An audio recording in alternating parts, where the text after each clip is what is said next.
आज हम वर्ष का 28वां रविवार मना रहे हैं और आज के तीनों पाठों में हम देखेंगे कि भोजन के बारे में लिखा है। YouTube पे अभी एक वीडियो शुरू आ रहा है कि मिल रहा है जिसका टाइटल है मिट सकती है ये दूरियां। और ये वीडियो किस बारे में है? ये वीडियो इस बारे में है कि लोग अपने दुश्मन को जब खाना देते दुश्मन भी दोस्त बन जाते हैं। और वही आज के सुसमाचार में हमें सुनने के लिए मिलता है भोजन के बारे में।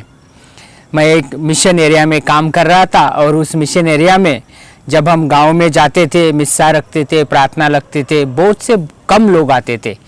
तो मैंने एक दूसरे मिशनरी फादर से पूछा कि ऐसा क्यों है कि हम अच्छे विचारों से, अच्छे हेतु से जा रहे हैं लेकिन लोग प्रार्थना के लिए, मिस्सा के लिए नहीं आ रहे। और उन्होंने कहा कि अगर आपको इस कार्य में सफलता चाहिए, मिस्सा के लोग ज़्यादा आना चाहिए, तो तुम खाना रखो, देखो कितने लोग आते हैं। और आज के सुसमाचार में ऐसे ही भोजन के बारे में बताया है कि राजा ने सबको भोजन दिया था लेकिन जो निमंत्रित लोग थे, जिनको न्योता मिला था, वो लोग नहीं आए थे। और जो आया था उसमें से बहुत से लोग तैयारी में नहीं आए थे। और एक अतिथि के बारे में हम सुनते हैं कि वो वस्त्र पहने नहीं आता और इसीलिए राजा उसको सजा देता है। इस अतिथि के बारे में अगर हम सुनते हैं, देखते हैं, तो ये क्या अतिथि गरीब था? नहीं, ये अतिथि गरीब नहीं था। उस जमाने की प्रथा यह थी कि जो भी कोई शादी के लिए आता था तो शादी वाले लोग उनको वस्त्र देते थे। शादी के राजा ने सभी लोगों को वस्त्र दिए थे, लेकिन इस मनुष्य को वस्त्र मिलने के बाद भी इसने वो वस्त्र नहीं पहने और इसीलिए उसको सजा मिलती है। क्या हम ये शादी आज हमारे संस्कारों के साथ जुड़ा सकते?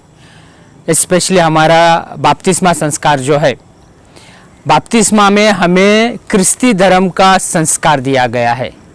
क्या हम हमारे क्रिस्ती जीवन में ये वस्त्र परिधान करते हैं? बहुत से लोगों को इस वस्त्र की शर्म आती है, दूसरों को बताने के लिए हमें शर्म लगती है कि हम क्रिस्ती है। दूसरा संस्कार अंग अगर हम लेते हैं तो यूक्रिस्ट के साथ अगर हम तुलना करते हैं तो राजा जो हमारा भगवान है उसने अपने पुत्र के शादी मतलब यूक्रिस्ट में हमें बुलाया है। लेकिन इस शादी में बहुत से लोग आना नहीं चाहते, उनके अलग अलग कारण होते हैं। कोई बोलते हैं कि वो बहुत व्यस्त है, बिजी है, दूसरे काम में जाते हैं। किसी को न्योता का आदर करना नहीं आता। कुछ लोग राजा और राजा का पुत्र का पर विश्वास नहीं रखते, उनको लगता है कि यूक्रिस्ट क्या है, कुछ नहीं है, उनको विश्वास नहीं है। किसी को शादी के ऊपर विश्वास नहीं, मतलब यूक्रिस्ट के ऊपर विश्वास नहीं है, इसलिए उस नियमता को वो स्वीकार नहीं करते। और दूसरे लोग अपने दुनिया में, अपने टाइम टेबल में इतना बिजी है कि इस नियमता का स्वीकार नहीं करते। इसलिए अगर हम ऐसा करते हैं तो आज का सुसमाचार हमें कहता है कि अंत क्या होना है।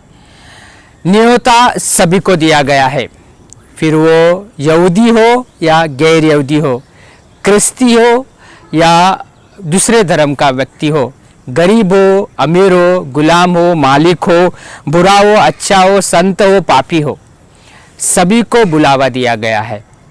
लेकिन इस बुलावे की हमें तैयारी करनी है, हमें वो वस्त्र परिधान करना है। अगर हम तैयारी करके नहीं आते हैं तो हमें पता है हमारा अंत क्या होने वाला है। सो आज के इस रविवार में हम अपने क्रिस्ती जीवन में देखें, क्या हम सच में हमने क्रिस्ती जीवन का वस्त्र परिधान किया है और वस्त्र परिधान करके ईश्वर के न्योता का, ईश्वर के आमंत्रण का हमने स्वीकार किया है। जय यीशु।